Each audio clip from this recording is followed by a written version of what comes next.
tends to be the main perpetrator of democracy capture, with a couple of exceptions. According to the Democracy Capture Index, democracy across Africa is under threat. But first up, the news with Onele Nzinzi and our sports headlines with Msibudi Makura. SABC News. The African Perspective. Thank you, Lulu, and greetings to our listeners. South Sudan President Salva Kiir has fired the country's army chief after 7 months in the post and has named a replacement. No reason was given for the firing of Paul Nang Majok in the announcement on state radio yesterday. Majok had been in the post since December. The announcement said Kiir had appointed Do Artujong as the Chief of Defense Forces. South Sudan has been formally at peace since the 2018 deal ended the 5-year conflict, responsible for hundreds of thousands of deaths, but violence between rival communities flare frequently. Kenya Human Rights Commission's Ernest Colonel says the escalation in intimidation and suppression of citizens by the state is likely to continue until after elections. Colonel was speaking following yesterday's anti-government protests. At least 11 people have been killed and 567 arrested in the demonstrations, which were planned to be held across Kenya to mark the anniversary of pro-democracy unrest in 1990. Colonel says the country is in crisis on the human rights front and that the situation is getting worse. There is an escalation of intimidation. There's an escalation of suppression by the state, and this is likely to go on ahead of the election. Remember, it's during election where state violence is usually on the rise because the regime of the day try to consolidate power, and they may use anything possible to make sure that they still retain their positions and whatever they are doing.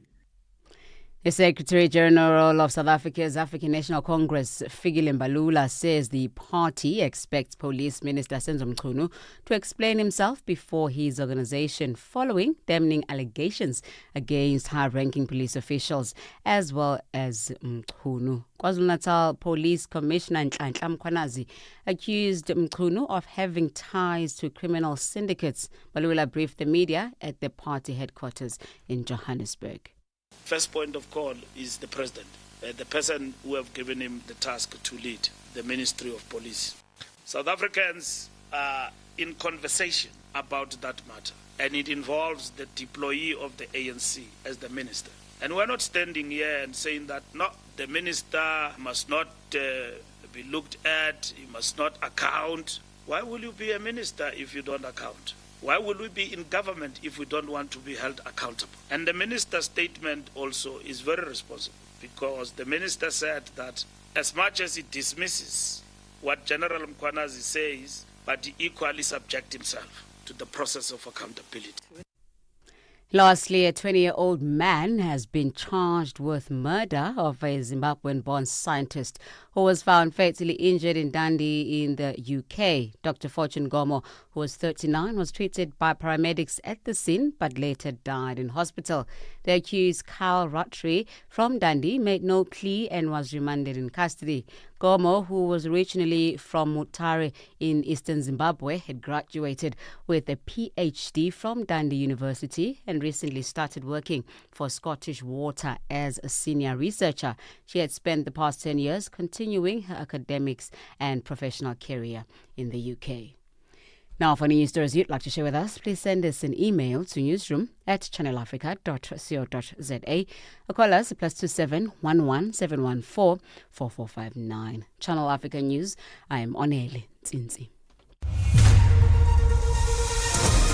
SABC News. The African Perspective. And coming up in your sports news this hour, the FIFA Club World Cup enters the semi-final stages tonight, and South Africa's under-17 men's squad announced for the Bangladesh series as well as the Zimbabwe Tri-Series. Details coming up at 12:30. Africa Update with Lulu Gaboo, 12 to 1 p.m. Central African Time.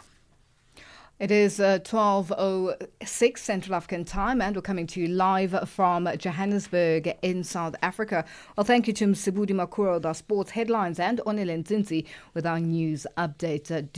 We're coming to you live from Johannesburg in South Africa on DSTV's audio bouquet channel 802, on OpenView channel 628, and on www.channelafrica.co.za, as well as on the SABC Plus app, available on the Apple and Google Play stores. Join us in conversation on our social media platforms. That's on X, Instagram, and subscribe on YouTube at Channel Africa 1. On Facebook at Channel Africa, you can also send us your comments and voice notes to +2763 as 4069126 #Africa Update, and let us know which country you're in. And if you have any stories that you'd like us to highlight or to focus on, send us an email. It is newsroom@channelafrica.co.za, or give us a call on +2711 714 4459. And in case you've missed any of our interviews, you can find them on www.channelafrica.co.za and go to the Africa Update page, and you'll get all the interviews that you've missed out on and do a catch up. And today on #Africa Update asks, according to the Democracy Capture Index, democracy across the African continent is under threat. How is democracy working in your country, and what changes do you think should be implemented? And just let us know what you think and your thoughts, your comments, your views on the threat of democracy on the African continent, according to the Democracy Capture Index. Share your thoughts on all our social media platforms. It is 12:08 Central African time. Channel Africa, your voice, your sound, and your home. Stay logged right here. SABC Sport brings you Chasing the Sun, a powerful 5-part documentary series about the Springboks, telling the rousing tale of their path to redemption and ultimate World Cup glory in 2019. Starting on the 13th of July at 7:30 p.m. on SABC2.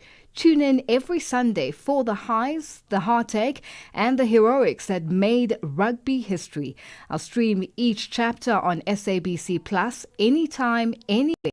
No subscription needed. Don't miss Chasing the Sun this Sunday at 7:30 p.m. on SABC2. Be there when history shines. Africa Update with Lulu Gaboo on Channel Africa. It is 9:12 Central African time, and we're coming to you live from Johannesburg in South Africa. A bus traveling from Johannesburg to Zimbabwe was involved in a devastating accident in Musina in the early hours of this morning. According to Arrive Alive, the incident occurred when the bus collided with a bakkie that was parked on the road due to a breakdown without any warning lights or a breakdown triangle. The impact caused the bus to swerve into the oncoming lane, where it crashed into the trailer of a truck that had managed to avoid a head-on collision. Tragically, multiple fatalities were reported at the scene. The right side of the bus sustained significant damage, with those seated on that side being severely affected. Didimalo Chwene, Limpopo's Transport Department spokesperson, sent this. In the early hours of today, the 8th of July 2025, at 1:58, a serious bus accident occurred on the N1 North in Musina, next to Baobab truck stop in Vembe district. It is reported that a truck lost control and collided with a light delivery vehicle and a bus. Sadly, the bus driver, who is male, was deceased at the scene. 4 bus passengers sustained moderate injuries, while 4 other passengers and 1 passenger from the light delivery vehicle suffered minor injuries. The possible cause of the accident appears to be reckless driving. As a department, we extend our deepest condolences to the family and the loved ones of the deceased. To those who are injured, we wish a speedy recovery.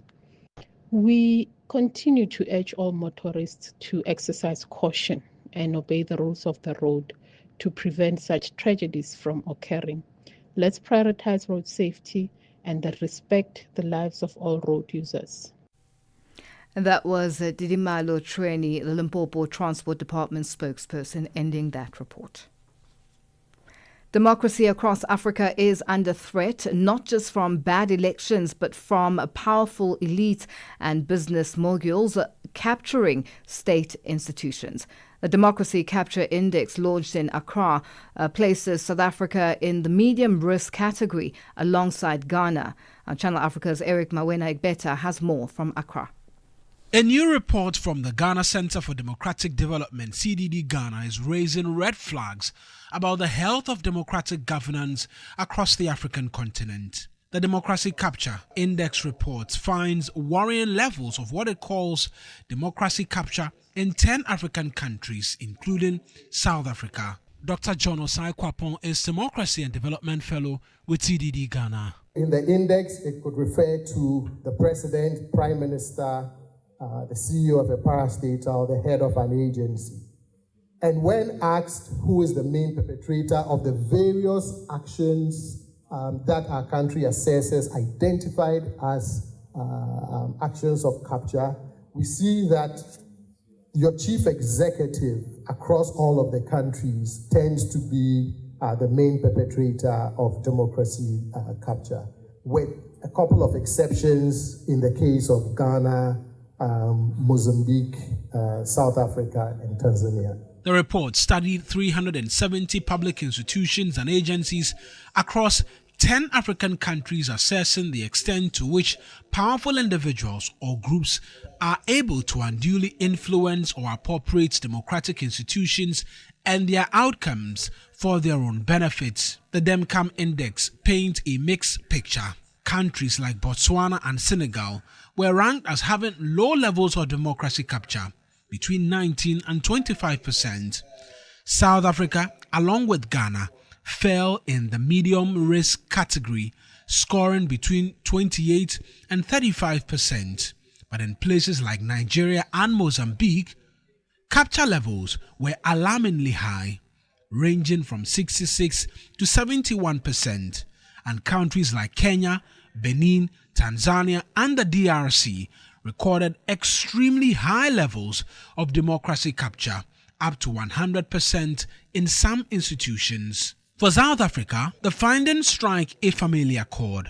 The nation has been reckoning with the legacy of state capture. Dr. Sithembile Mbeti of the Public Affairs Research Institute says the report confirms what many South Africans already know. This report highlights for South Africa, firstly, how much work still needs to be done around strengthening the institutions of democracy and where the vulnerabilities are for our democratic institutions to be captured, whether that's by business people or other influential people. I think the second thing is that it does show to some degree how much progress has been done from the kind of heydays of state capture a few years ago and the work that's been done to try to strengthen institutions. But I think the last thing for me is that it does show also how regional effects can be. So there's 4 countries from West Africa, 3 countries from Southern Africa, 2 from East Africa, and 1 from Central Africa that have been studied as part of this report. And I think what's been really interesting for me speaking to other colleagues is the commonalities between different countries within different regions. The report doesn't just highlight problems, it also calls for strengthening oversight institutions, protecting whistleblowers, and building citizen trust in public agencies. Dr. John Osai Kwapon is Democracy and Development Fellow with CDD Ghana. The top 3 institutions or agencies vulnerable to future and continued capture are policy making, vertical accountability, and implementing. The worrying finding here is that your vertical accountability institutions, because those include your civil society organizations, your media. So you can imagine those who try to play a fair and impartial arbiter role in our democratic spaces, experiencing capture from any of these perpetrators and what becomes of our efforts to ensure that there is democratic resilience. Whether it's South Africa or Senegal, Ghana, or the DRC, the sustainability of democracy depends on resilient institutions and informed citizens. As Africa continues to build its democratic future, the DEMCAM Index report offers a timely reminder that true democracy is not only about elections. Eric Mawina Egbeta for Channel Africa Radio from Accra, Ghana. The Morning Switch Weekend with the Shy Guy. Matuka Wanji Nonse, Zukani, the Shy Guy, a Morning Switch. Have you ever listened to a song and then it gives you goosebumps? Cause it takes you way back in the 80s. My goodness. Yay. Hey baby. You hear Yvonne Chaga Chaga there. I wanna talk to the DJ. And then the DJ goes like, hey baby, I've got you on the other side. There were no WhatsApps then, right? There were no sliding in the DMs at the time. Oh man. Your weekend mornings are activated with the Shy Guy on the Morning Switch. It is 17 after 12 Central African time, and we're coming to you live from Johannesburg in South Africa. Join us in conversation on our social media platforms. That's on X, Instagram, and subscribe on YouTube at Channel Africa 1. On Facebook at Channel Africa, you can also send us your comments and voice notes to +2763 as 406 9126 hashtag Africa Updates, and let us know which country you're in. And if you have any stories that you'd like us to highlight or to focus on, send us an email. It is newsroom at channelafrica.co.za, or give us a call on +27 11 714 4459.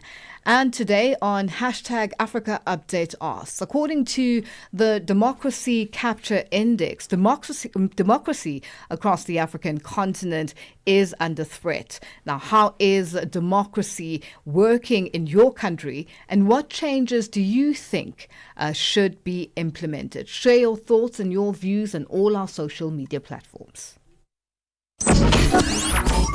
Your window to the continent and beyond. Africa Update, only on Channel Africa. Channel Africa. The African Perspective.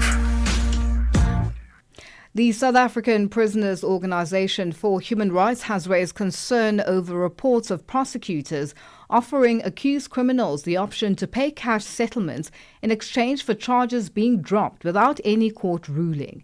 They say this trend, aimed at easing backlogs in court cases, risks turning justice into a commodity for the wealthy. With nearly 150,000 such cases recorded annually, critics warn it undermines legal integrity, opens doors to abuse, and worsens inequality in the justice system. And for more on this, we are joined by prisoners' rights activist Golden Miles Budu. Golden, good afternoon, and thank you for joining us on Africa Update. Good afternoon. Thank you very much for having me and your listeners and fellow South Africans. Now, Golden, just talk to us about let us know what your response is with regards to prosecutors who are allegedly offering accused individuals the option to pay cash settlements in exchange for charges being dropped. And do you believe this practice undermines the integrity of the justice system? Of course, yes. You see, the chief magistrate should have known about it, and the chief prosecutor should have known about us. And they should have, of course, stopped it, because it's corruption.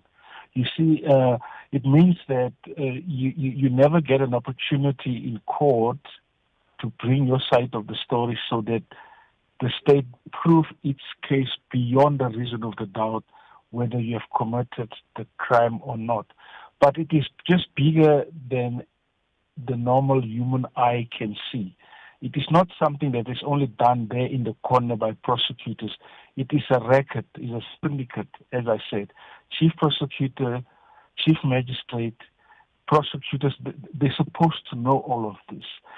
The minister should have known about it and said he or she must put an end to this corruption, because it is nothing else but corruption. You see, there is this thing that a person must get his or her day in court. That is why you were arrested, you were charged, and you were dragged to court screaming, yelling, or moaning. And that is where the case must play itself off. This thing that it's because they want to ease the backlog of cases. It is just a hot and a cold story to try and get away with chronic and gross corruption in our criminal justice system. Now, what's interesting now is a big question then becomes what then happens to an individual's record in terms of any particular case if they settle with the prosecutor and just go through that process. Does it then go on an individual's record, or is it sort of expunged without being recorded? How does it work? Do you have the details? You see, when that corruption started there, it goes right up to the end. It all depends how deep your pockets are. You see, it's like when you do an analysis on a product in a laboratory. You will have to go from A, B, C, D until the final product of that petrol or diesel oil, which you are analyzing in a laboratory. And this is what is supposed to happen. If you're charged, there's a docket, you appear in front of court, you're found guilty or you're not found guilty, this information must be filed somewhere. Now, if you started paying for to somebody corruption and money's changing hands, everything gets lost in the system. And now, with over 150,000 mediated criminal cases annually, do you think the poor and vulnerable victims are being pressured into settlements they don't fully understand or agree with, potentially compromising their rights? You touched on something that's very key of the right to appear in court and defend yourself. Well, look, some of them had to pay this money, even if they had to go to shark loans, because nobody wants to stand in front of a magistrate and knowing that you have committed a crime, and nobody wants to be found guilty. Nobody wants to go to prison, because prison is not this holiday inn or Sunday school picnic everybody's talking about. If you can get that money to give this corrupt officials just to stay away from the court building, the better for you. And what impact does this bypass of the courts have on the public trust in the justice system? Well, who is that you're going to trust nowadays? You must have heard what the Lieutenant General Mkhwanazi, is it Mkhwanazi Nhlanhla? Mkhwanazi, yes. Mkhwanazi, you have heard how he opened the floodgates and how he spilled the beans. The criminal justice system doesn't need any more what is called a political will. It needs a political party that will make sure that politically the police are doing their jobs, the magistrates, the judges, the prosecutors, the assessors, correctional officers, politically restore this damaged image of our criminal justice system that is bleeding profusely through its nose, that is bruised. Political party or political parties, not political will.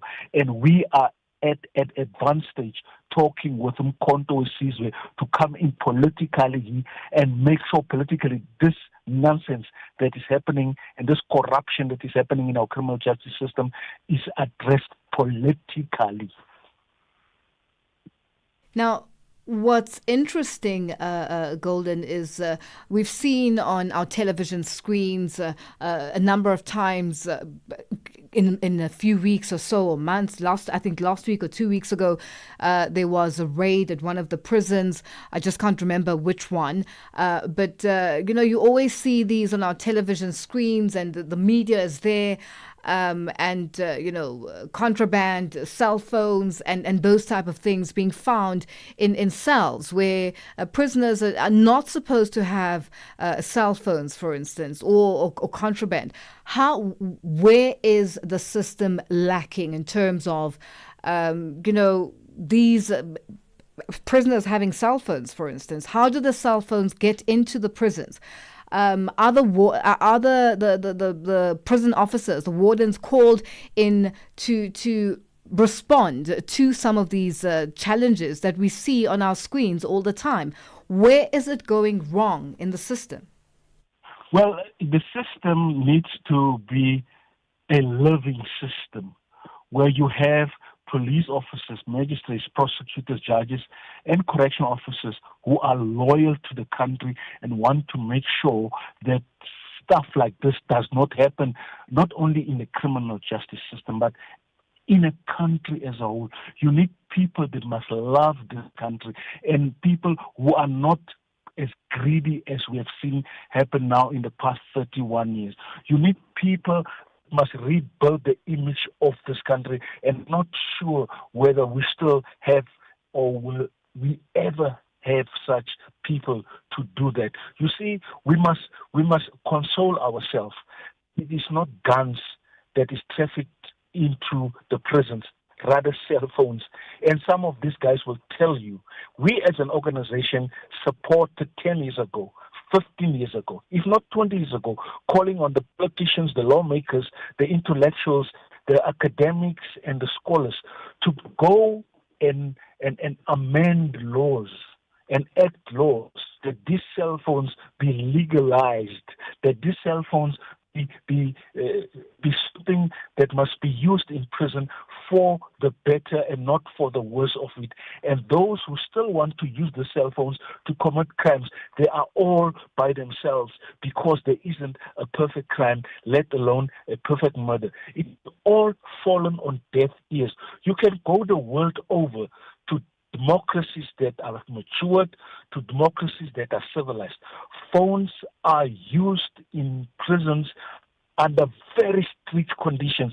And those who have access to cell phones in prisons, they are told, you try committing any crime with this phone. Technology doesn't lie.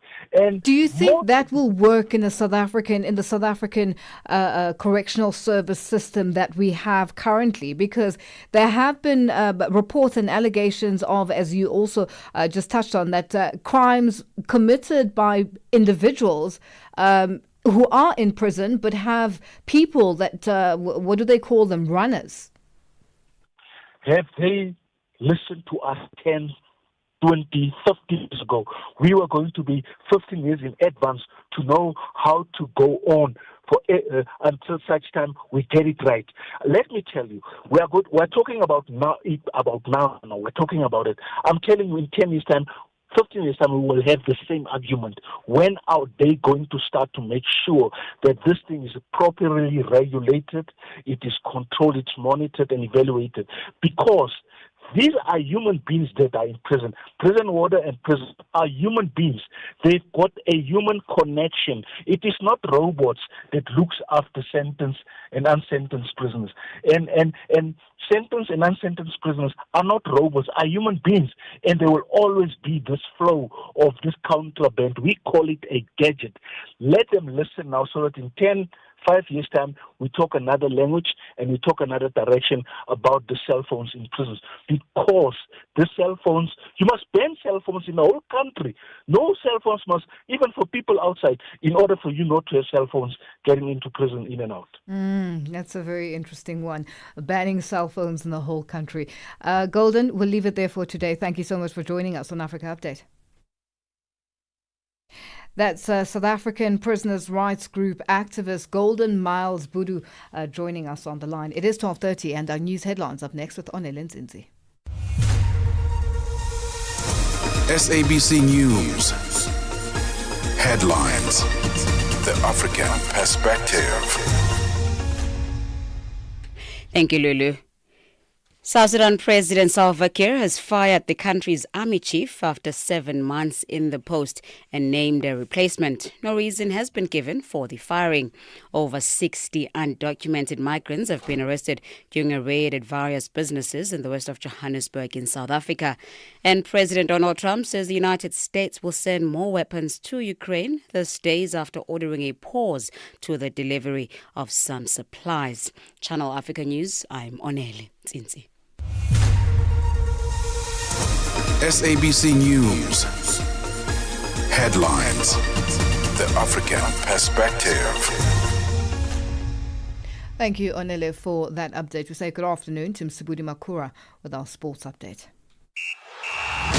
Sports on Channel Africa. The African Perspective. Thank you, Lulu. A very good afternoon from the sports desk. Yannick Sinner says he could not accept his progress to the Wimbledon quarterfinals after a win, as the win after Tefo Gigro Dimitrov was forced to retire in an emotional end to their match yesterday. So the world number one Sinner was staring at the prospect of a shocking defeat as he trailed Dimitrov by 2-0 when the Bulgarian 19th seed dropped to the floor in pain. The 34-year-old Dimitrov, who has been forced now to retire in each of his 5 Grand Slam appearances, clenched his right pectoral muscle and also could not continue following a short medical timeout. Sinner, a 3-time major winner, has become only the 9th man in the Open era to reach 7 consecutive Grand Slam quarterfinals. But that was not an achievement he felt he could celebrate on court on Monday night. Instead, quite concerned only that his friend's well-being was not okay, and that essentially broke his heart. Take a listen. Well, honestly, I don't know what to say because he's an incredible player. I think we all saw this today, and he's been so unlucky in the past, couple of years. An incredible player, good friend of mine also, and we understand each other very well off the court too. And seeing him in this position, it's honestly, if there would be a chance, that he could play, the next round, he would deserve. And but now, mostly, I hope he has a speedy recovery. On to football news now. Banyana head coach Dr. Desiree Ellis is happy to have secured positive results to kick off their Women's Africa Cup of Nations title defence. This after Banyana collected all 3 points to lead Group C after they had fought 2-0 over that win at the Honur Stadium last night over the Black Queens of Ghana. Speaking at the post-match presser, Ellis was glad that the team managed to create enough chances and still managed to keep a clean sheet. Defensively, we were really sound. We always know we're going to create chances, and we always say if we can keep a clean sheet, we'll win the game. And today, our whole team played defensively really well, but it was extremely hot out there, and I think the cooling break was welcome. I think we made the changes at the right time as well, and that also really helped to settle down the team. But take nothing away from Ghana, they're still a quality side because that 15 minutes really could have changed the game if we had to concede there, but we stuck in there and hung around and took a little bit more control and got the result that we wanted. Ellis also admits that it was a challenging match and had to remind the players to tap into their usual style of play to press against the Ghana youthful side. Yeah, I think they started really well. They had us under pressure the first 15 minutes. We couldn't get out of our build-up. We changed things a bit and then got out and started getting onto the ball a lot more because that is our strength. And I haven't seen the penalty though, but I know the foul was in the box, but I haven't seen the penalty. Sometimes it goes for you, sometimes it doesn't go for you. And I think the second goal came also at a great time. We could have finished it off with the third one. They got almost back in. We had a couple of chances, but if you look at the game overall, I think it was even Stevens because Andile made quite a couple of saves as well. I thought we handled the long ball very well. We knew that it would come from the left-hand side, and in the midfield, I thought Linda controlled that part of the game. On to cricket news now. Cricket South Africa have announced the South African under-19 men's squad for the upcoming 3-match Youth One-Day International series against Bangladesh, followed then by a tri-series involving the host side Zimbabwe and Bangladesh in Harare. Now the 3-match home series against Bangladesh will be played from the 17th to the 22nd of July at the Willamore Park in Benoni in the east of Johannesburg, before teams then travel to Zimbabwe for the tri-series scheduled from the 25th of July until the 10th of August. The tour also forms part of the squad's ongoing preparation for the ICC Under-19 Men's Cricket World Cup in 2026 that is set for Namibia and in Zimbabwe early next year. So KZN inland batter Mohamed Belua, as well as the Lions all-rounder Jason Rawls, will continue to share the captaincy duties, having led the junior Proteas side during the recent series against Namibia. There are also 3 new faces in the squad, with Lions duo of Corne Botha, the seamer, as well as Arman Manak, top order batter, along with Titans batter Vihan Pretorius, all earning their maiden call-ups to the national age group team. And finally, Zimbabwe's Minister of Sports, Aslam Sinyatwe, has appointed a new Sports and Residence Recreation Commission board. Now, the new board is replacing the Gerald Mlajwa-led executive, which ended its tenure in May. Mlajwa's board stayed in for about 6 years after it was trusted with another 3-year term in 2022 by the then Minister Kirsty Coventry following the expiration of the first term, which then started in 2019. That's a wrap from the sports desk at the Sawa. For any sports stories you'd like to share with us, please send us an email to newsroom@channelafrica.co.za or call us on +27 11714 4459. For Channel Africa Sport, I am Mosibudi Makura. Sports on Channel Africa. The African Perspective. In this episode of Channel Africa Conversations, Peter talks to Dr. Thulisile Buddha, an academic, author, and an expert in indigenous knowledge systems. Join us for a compelling discussion on preserving African languages and traditions in the digital era. Dr. Thulisile unpacks the role of educators, explorers, and how technologies like AI can support cultural preservation, and challenges us to rethink how we honor African heritage. You can find the episode on YouTube, SABC Plus, and on our website, channelafrica.co.za.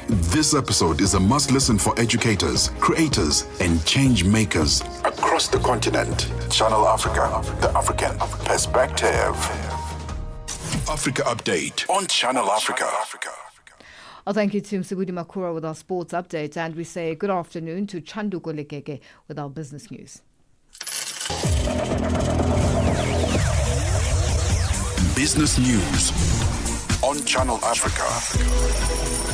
The African Perspective. Thank you, Lulu. Good afternoon. South Africa's President Cyril Ramaphosa has argued that the 30% tariff imposed on South African goods by U.S. President Donald Trump is based on inaccurate data.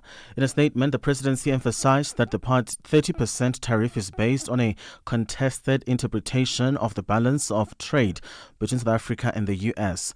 Presidential spokesperson Vincent Magwenya. This 30% tariff is based on a particular interpretation of the balance of trade between South Africa and the United States. This contested interpretation forms part of the issues under consideration by the negotiating teams from South Africa and the US. Accordingly, South Africa maintains that the 30% reciprocal tariff is not an accurate representation of available trade data. The South African rand edged up in early trade, buoyed by hopes the country could still salvage a less damaging trade deal with the U.S. after President Donald Trump extended a tariff deadline to the 1st of August. Trump informed Pretoria and more than a dozen other trading partners of sharply higher trade levies in a wave of letters sent out on Monday. South Africa is facing a 30% trade tariff on its exports to the U.S., but the extended deadline has opened a window for further negotiations.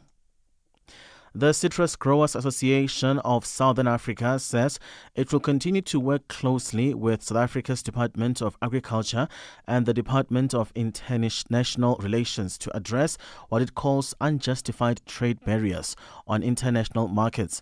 The association has outlined priorities that will help the industry grow and export a total of 260 million cartons by 2032. CGACO Dr. Witsuku Ntshabele says without improved access in all markets and opening new markets, the increase in citrus production cannot be channeled into new jobs.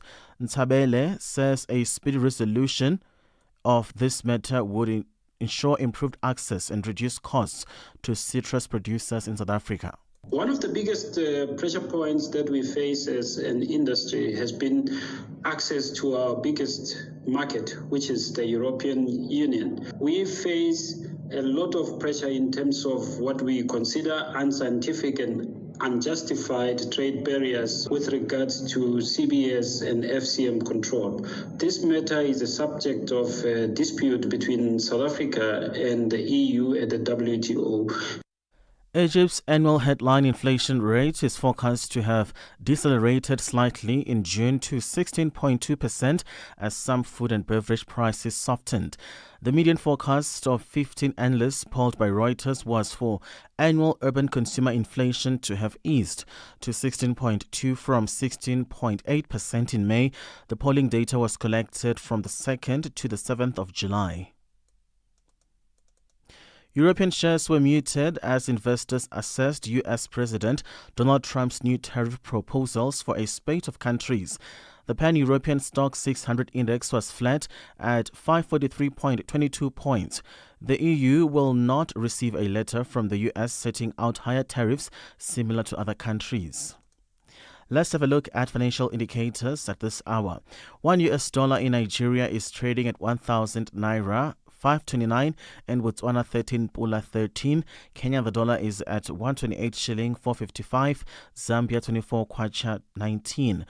The dollar in Brazil is trading at 5 real 44, Russia 78 rubles 52, India 85 rupees 78, China 71.17, South Africa 17 rand 74 cents. $1 is at 73 pence to the British pound and 85 to the euro. Commodities: gold is at $3,324, platinum at $1,365 per ounce. The price of Brent crude oil at $69.40 a barrel. That is all for now. For any business stories you'd like to share with us, please send us an email at newsroom@channelafrica.co.za. For Channel Africa Business, I am Chanduko Ligege. Business News on Channel Africa. The African Perspective. Well, thank you to Chanduko Ligege with our business news. It is 12:43 Central African time, and we're coming to you live from Johannesburg in South Africa. Mzansi, this is more than just a game. It's a celebration of history. 30 years ago, the Springboks united our nation with that iconic Rugby World Cup victory. And now the mighty Boks are back. Don't miss South Africa versus Italy in the 30th anniversary commemoration match this Saturday, the 12th of July at 4 p.m. Central African time. Watch it live on SABC2 or stream it anywhere on the SABC Plus app. Download the SABC Plus app today on iOS, Android, or your smart TV. Switch to stream, no subscription. SABC Sports, for the love of the game. Africa Update, your daily dose of African insights with Lulu Gaboo on Channel Africa. Concerned citizens of South Africa are set to take to the streets of South Africa's coastal city of Durban in support of the KwaZulu-Natal Province Police Commissioner Lieutenant General Nhlanhla Mkhwanazi. It comes after Mkhwanazi on Sunday made damning allegations accusing Police Minister Senzo Mchunu of being affiliated with drug syndicates and linking the Deputy National Head of Police of involvement in corruption. For more on the march, we are joined on the line by Lindo Bengu, one of the organizers of the march. Lindo, good afternoon, and thank you for joining us on Africa Update. Good afternoon, South Africa. Thank you, all South Africans, for welcoming me.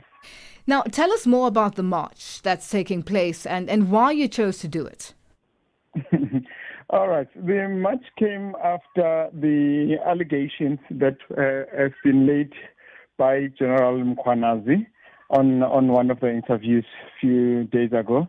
And as concerned citizens of South Africa, he laid damning allegations against people in prominent positions, people that we expect to protect the country. And with everything that has been happening around Durban, we have seen a lot of killings of individuals by police, NIU, when Mkhwanazi was trying to calm crime. And he told the nation that he has came to the source of the crime, which involves the prominent people. And we know that South Africa is governed by people. We cannot allow certain individuals to run the country. We cannot allow people in using their political influence or money influence to control how the country is. We are in a crisis currently of unemployment. There is a high rate of unemployment in South Africa, and part of it, and most part of it, is due to crimes like this, corruption and crime, drugs. No one is safe in South Africa, and people who are affected more are people on the ground, people like us who live in townships, who live in rural areas, because drugs are everywhere now. It's no longer an issue of townships. Now, Lindo, why is it important to make your voices heard? You've just mentioned, you touched on youth unemployment and unemployment rates in the country, criminal acts and so on, criminality. But why is it important to make your voices heard? And what responses have you had so far with regards to this march? When a person is in government, when a person is holding a public position, one needs to know that he is not a superpower in the government. One needs to take it into consideration that the power is with the people. It's us, people on the ground, that should govern our country, not certain individuals, not people from parliament. People from parliament, people from positions need to know that they are taking the mandate from the ground. And the majority of South Africans are tired of crime. They are tired of corruption. The response from South Africa has been overwhelming. I've been receiving calls throughout, people wanting to join in, and even in other provinces. We might see most of the provinces joining in also on this march in their own respective areas, just because it's impossible to reach in one city. Otherwise, as South Africans, we are tired of corrupt government. It's been always a saying that our government is corrupt, our government is corrupt. But this point of time, the one thing that we are looking for is for those who have been alleged to be incriminated in this matter to be brought before the system of justice. And we hope that... Lindo, we have run out of time and are going to have to leave it there for today. Thank you for joining us on Africa Update. That's Lindo Bengu, one of the organisers from the Concerned Citizens of South Africa, joining us on the line. It is 12:49 Central African Time. We are on Open Views Audio Bouquet. Channel 628. Our South Africa's National Coloured Congress leader Fadil Adams has slammed the South African Police Service over widespread corruption allegations made by the KwaZulu-Natal Police Commissioner, Lieutenant General Nhlanhla Mkhwanazi. Adams, a member of Parliament's Police Committee, previously exposed misconduct among top police officials, leading to arrests for alleged fraud. Adams' criticism comes after Mkhwanazi accused the Police Minister Senzo Mchunu and other senior officials of meddling in police operations. Fadil Adams now joins us on the line. Fadil, good afternoon and thank you for joining us on Africa Update. Good afternoon to you and all your listeners, and thank you. Now, you've previously exposed misconduct among top police officials, leading to a number of arrests for alleged fraud. Now, are you able to elaborate on the nature of these allegations and how they relate to the recent claims made by the KwaZulu-Natal Police Commissioner, Lieutenant General Nhlanhla Mkhwanazi? General Mkhwanazi's statement at beggars belief. The evidence we have before us that has been handed to his own South African police services, it suggests that there's massive fraud, graft and nepotism going on. The fact that these people were investigated and charged, it tells the country that they have a prima facie case that they must answer for. We are not saying that they're guilty. We are saying that a competent prosecutor must, question them, and a competent judge must make a finding. If a general can go against this, then this country is lost. Commissioner Mkhwanazi accused the police minister Senzo Mchunu of meddling in police operations. Do you believe this alleged interference contributes to the corruption within the South African Police Service, and how can it be addressed? If true, of course it does. And if true, it must be addressed through the courts, just like everything else. We did not take to a public platform to lay the charges against the generals. We followed the channels. This man is a general. He calls a press conference to, in actual fact, slander. This is not on. This is why this country is in the state. And you know what? The ordinary citizen is applauding the general, but the general has cut the channels. What we are saying here is that this is a country of law. So, well, that's what we'd like to project. I think we've lost that fight, but we can still win it. For a general to come up here and cast aspersion on the entire process, that is a problem to us.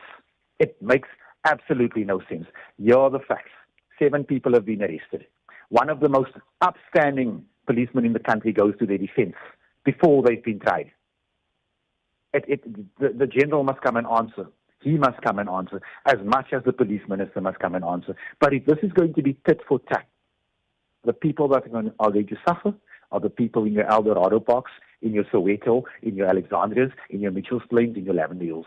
Those are the people that's going to suffer. Those are the people that we are concerned about. Whatever has to happen to the 7 generals that have been charged, that is none of our business. It's out of our hands. Whatever needs to happen to the minister, if these allegations are true, that is out of our hands.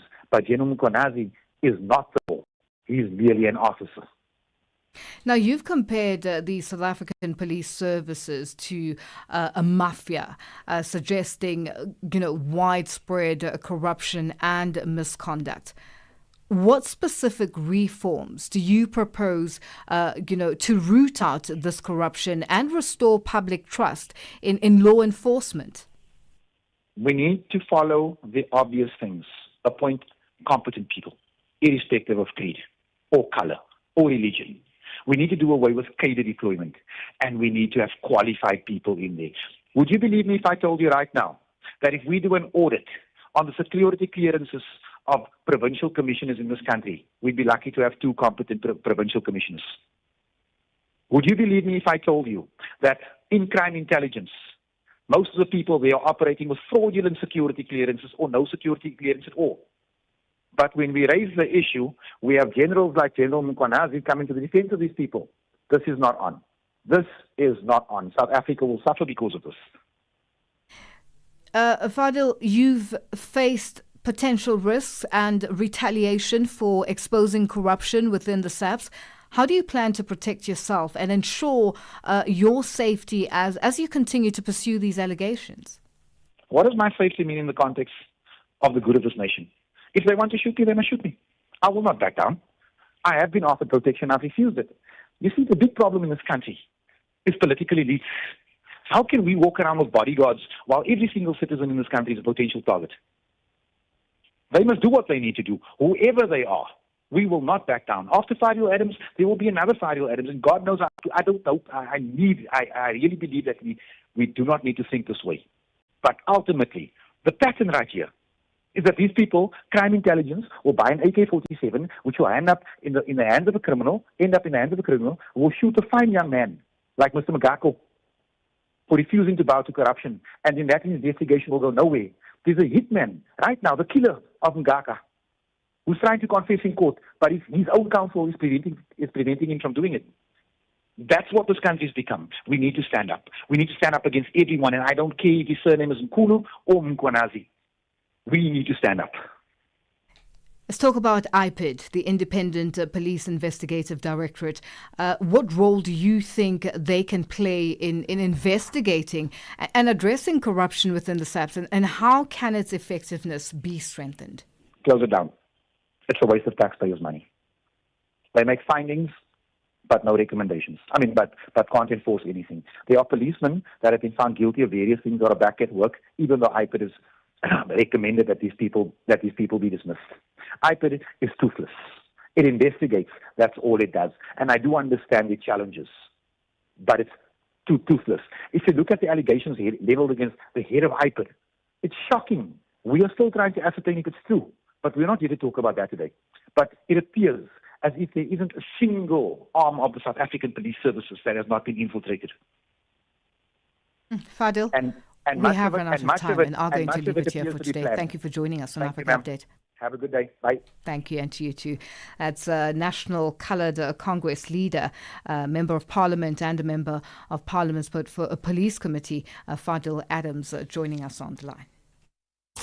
Africa in Business on Channel Africa. The president of the Arab Bank for Economic Development in Africa, BADEA, Dr. Sidi Ould Tah, he is vying for the presidency of the African Development Bank, the AFDB. He positions himself as a fervent defender of economic integration and structural transformation on the African continent. So I do believe that I have a 360 view of the development challenges in the continent with my experience from both the supply side and the demand side. But more importantly, my vision is to bring on board all the stakeholders and to have a holistic approach for the development of the continent and to develop partnership across the continent and outside the continent, bringing all the stakeholders together to work for one goal is to make Africa green for life and livelihood of the African population. Bringing the African markets into your home. Channel Africa, the African perspective. Africa Update with Lulu Gaboo on Channel Africa. Well, it is that time of the day where we say a happy Tuesday and good afternoon to the Upside team. And we have Matseko. Matseko, how are you today? Happy Tuesday. Yeah. Listen, it's always a workout up here, but we're good. We're good. You know what? I think we should be used to it by now. Hey? I actually cannot fathom why I'm not used to it. I need to get some health checks. Yeah. All right. Yeah. So what's coming up today? Okay. In the next 3, we have the Upside coming through. Of course, it's a lifestyle programming until 4 p.m. We've got man versus beard in Africa. So we're going to look at this phenomenon of male grooming, identity, masculinity, all those wonderful things. So we've gathered conversations from wonderful African brothers from Ghana, Nigeria, South Africa, Zambia. It's going to be such a fun conversation, so stick around for it. Raising boys to appreciate their appearance in the same segment. And we also have an author feature coming through. We're going to be chatting to Nomawele Njongo, and she has written a wonderful literary book around African storytelling and healing. Oh. And then we've got a film feature coming through. We've got Kachi Benson and Moteo Moing, and we're going to be looking at the film space and filmmaking. So lots to look forward to in the next 3 hours. All that and more coming up at the top of the hour on the Upside with Matako Musito and Debohole Kuleni. And for myself, Lulu Gaboo, it's been a great day. Let's continue this on Wednesday, which is tomorrow. Continue with us, though, on our social media platforms and let us know what your thoughts and your views are. And thank you to our producer, Tracy Bumgard, our technical operator, Nanda Koza, and social media, Elaine Bengani. It's been a good one. Let's do this again tomorrow. Bye-bye. Have you been struggling to find Channel Africa? Oh yes. Where can I find you guys? Well, you are in luck. Warning, radioactive zone detected. Listen to the African perspective on our brand new SABC Plus app. Download the fresh and easy to use app from sabcplus.com or the Google Play Store and the Apple App Store. Or just command your phone to find SABC Plus on your phone and check out all this good stuff. And that's where you will find Channel Africa, the African perspective. Oh yes, this is fresh and easy. Africa is a story, a living, the African perspective. Looking at your latest news this hour, South Sudan President Salva Kiir has fired the country's army chief after 7 months in the post and has already named a replacement. No reason has been given for the firing of Paul Nang Majok in the announcement on state radio yesterday. Majok had been in the post since December.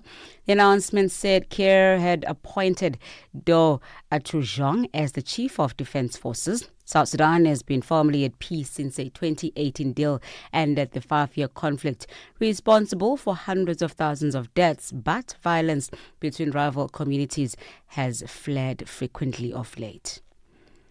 The Secretary General of South Africa's African National Congress Party, Fikile Mbalula, says the party expects Police Minister Senzo Mchunu to explain himself before his organization following the damning allegations against him, ranking police officials as well as Mchunu. KwaZulu-Natal Police Commissioner Nhlanhla Mkhwanazi accused Mchunu of having ties to criminal syndicates.